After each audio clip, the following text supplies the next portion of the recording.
Congress party और उनका ecosystem एक प्रोपेगेंडा बहुत तेजी से फैला रहा है कि देश में एलपीजी की बहुत भारी कमी हो गई।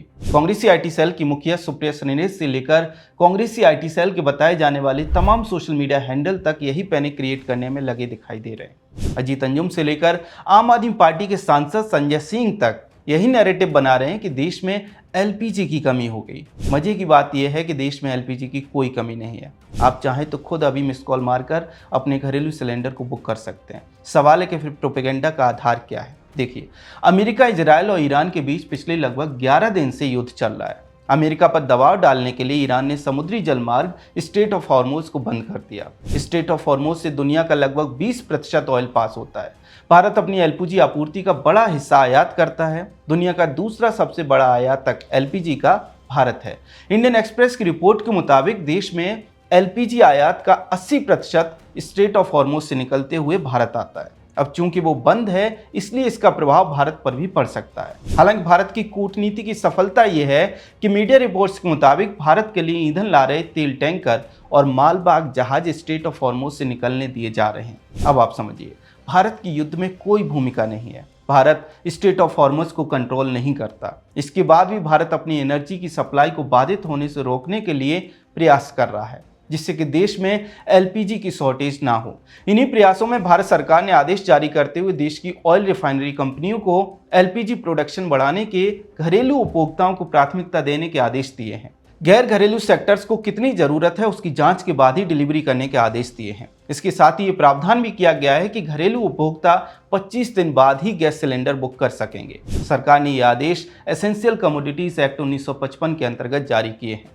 सरकार के इस आदेश को आप अपनी स्क्रीन पर देख रहे हैं। अब आप बताइए, इसमें कहां सरकार ने कहा कि देश में एलपीजी की कमी हो गई? कहां सरकार ने ऐलान किया कि एलपीजी देश में नहीं है? सरकार ने आदेश जारी किया है जिससे कि योजनागत तरीके से एलपीजी का उपयोग हो सके, होर्डिंग को रोका जा सके, और युद्ध के समय में ऐसा करना निश्चित तौर पर जरूरी है, क्योंकि युद्ध कितने दिन चले कोई कुछ नहीं कह सकता।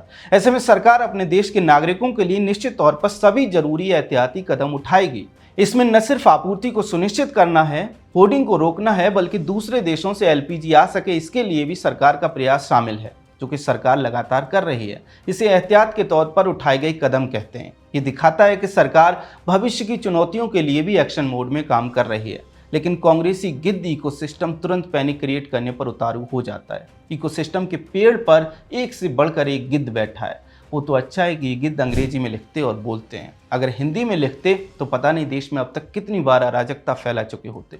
दोस्तों, ध्यान से समझिए, दुनिया में इतनी युद्ध चल रहे हैं, सप्लाई चेन ठप पड़ी है, फिर भी भारत में एलपीजी के लिए मारामारी नहीं है। सब कुछ व्यवस्थित है।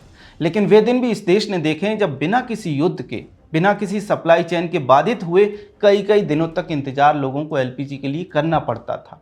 वे दिन भी इस देश ने देखे हैं जब पूरे दिन लाइन में लगने के बाद भी एलपीजी का सिलेंडर लोगों को नहीं मिलता था। और वो दिन भी देश ने देखे हैं जब एलपीजी की लाइन में लगे लोगों पर पुलिस लाठियां चलाती थी। मजे की बात यह है कि तब ये गिद्ध इकोसिस्टम उसी सरकार की गोद में बैठकर चूरन चाटते थे और अंग्रेजी में चिचियाते हुए कहते थे कि ओहो, इंडिया इज ह्यूज कंट्री, इतना तो चलता है।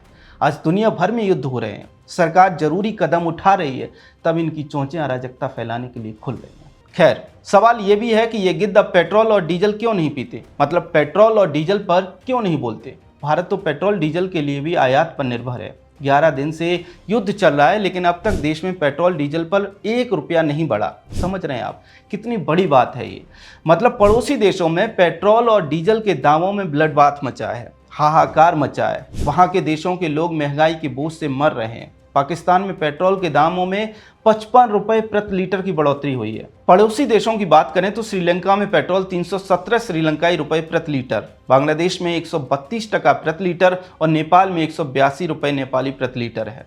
भारत के इन सभी पड़ोसी देशों में इस युद्ध के शुरू होने के बाद पेट्रोल के दाम बढ़े हैं, लेकिन भारत में एक चवन्नी नहीं बढ़ी। सरकार ने अपनी रणनीति से इन दामों को, पेट्रोल और डीजल के दामों को स्थिर रखा है। समझिए कितना बड़ा लोड आम जनता के ऊपर सरकार ने पड़ने से बचा लिया। ये लोड पड़ सकता था, निश्चित तौर पर ये लोड जनता पर पड़ सकता था, क्योंकि भारत लगभग 100% तेल आयात करता है। ऐसे में निश्चित तौर पर इस युद्ध का असर भारत पर पड़ता, लेकिन कम से कम अब तक सरकार ने इसे अपनी रणनीति से बचाए रखा है। लेकिन ये गिद्ध आपको ये बात कभी नहीं बताएंगे। हाँ, ये फर्जी न्यूज़ जरूर फैलाएंगे कि भारत के पास तेल का स्टॉक बहुत कम है। पकड़े जाएंगे तो चुपचाप नैरेटिव को एलपीजी की ओर शिफ्ट कर देंगे। तो दोस्तों, क्रिटिकल समय है।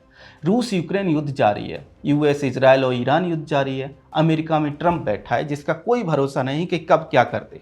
इसलिए ऐसे समय में इन गिद्धों की मायाजाल से, इन गिद्धों के फर्जी नैरेटिव से खुद को बचाएं और अपने पड़ोसियों को भी बचाएं। ऐसी फर्जी खबरों से देश का बड़ा नुकसान होता है। याद रखिए, देश में एलपीजी की कोई कमी नहीं है।